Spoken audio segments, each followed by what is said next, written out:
Um, this is part two of my eating disorder story.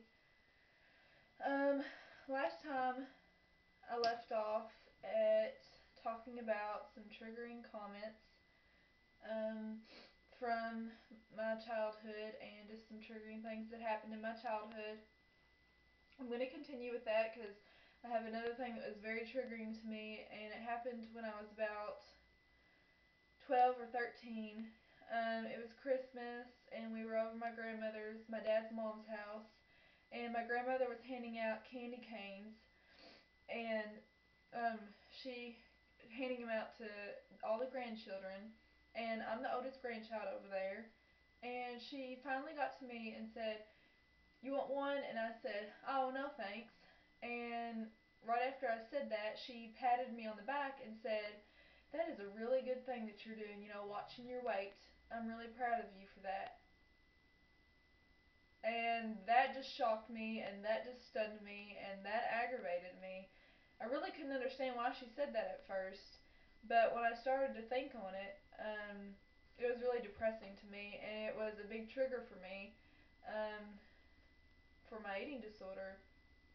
And at that moment, something in my head just twisted, and I started to perceive people thinking that I was bigger than I was. Because beforehand, I would look in the mirror and see this very, very skinny girl, and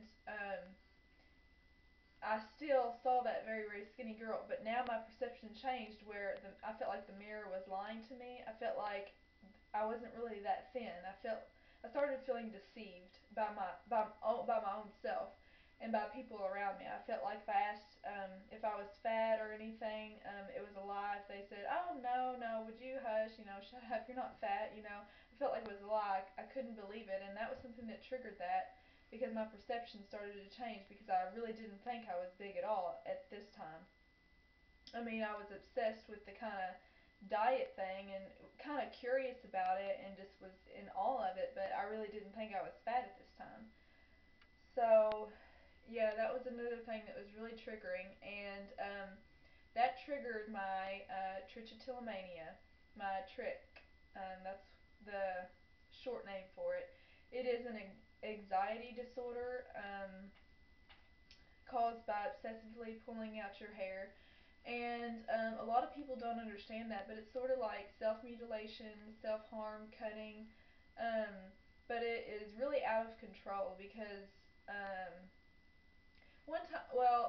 the first time I started doing it is I started pulling my eyelashes, and I noticed when I pulled my eyelashes one day how good it felt, and how of a stress relief that was for me. It just helped me vent out my stress.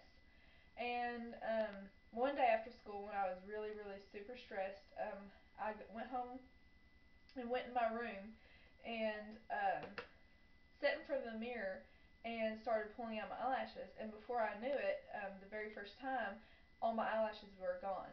I had no eyelashes left. And I was staring at myself straight in the mirror and just realizing how ugly, and I felt so guilty for what I just did, and I didn't understand what I just did. But my trich lasted from the time I was around 12, 13 to a freshman in high school with pulling out my eyelashes. It was strictly pulling out my eyelashes.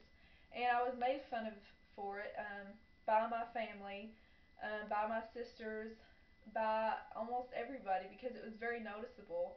Um, in middle school, when I was in middle school, a lot of people used to ask me why I didn't have any eyelashes, and I would lie to them and make up an excuse. And I would say, "Oh, one day my dad was outside grilling hamburgers, and I got too close, and it singed off my eyelashes." Well, that story didn't last for too long. Didn't last too long because my eyelashes had to grow back sometime. So, um, I remember begging my mom to take me to the store to go get me some false eyelashes. So I wore those until um, I stopped picking my eyelashes.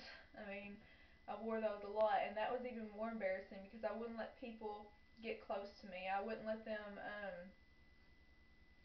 I didn't want them to see that I had fake eyelashes on. I was so ashamed, and I just could not figure out why I picked my eyelashes.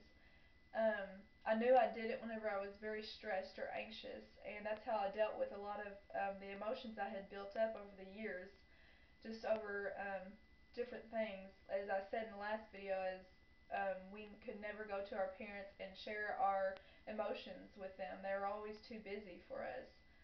My dad, as a child, was a workaholic. He was hardly never home. He left my mom to take care of us, and it was just my mom. And I hardly ever saw my dad growing up. I mean, when he was there, he would do stuff with us, but he was gone most of the time, so I really didn't have a father. And when I had a father, as I said, he would do stuff with us, but everything that he would do with us, it would always have to be fun and nothing ever serious. We couldn't go to him and talk to him. It was just everything was a joke to him. And I remember sometimes trying to share my feelings with him, and him just laughing at it and just say it's a teenage phase or whatever. I just didn't ever feel connected to my father, and I just felt like I never knew him when I was growing up, and he didn't know me. So that led to more angst with my father, and just finally, when he did want to know what was going on with me, I wouldn't let him know, and that just made things more bitter towards each other because he couldn't understand why I wouldn't, open up to him when he never even took the chance as a child to even want to do so. So that's where a lot of my anxiety stemmed from, and I also developed. Hold on, let me check.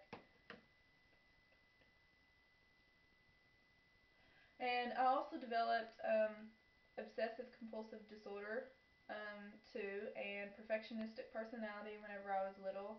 I can remember a lot of times bringing home our report cards home, and my dad looking them over and asking, well, what'd your friend get? And in high school and middle school, I had a very, very, very smart best friend. And I would tell him, and he would go, well, next report card, try to get what she got. Why can't you get what she got? And those comments all the time, just always trying to make us one. He always wanted us to be the best kids in the school, to have the best grades. My dad was always rooting for that. My dad always did that because he wanted his name. He wanted his name to be in good reputation, and he wanted to make his parents proud that he had the best children out of all the grandchildren. He even told us that once. So that's a lot where my perfectionistic personality stems from, and my obsessive compulsive disorder with making things right, making things perfect, and just having to be on top of things.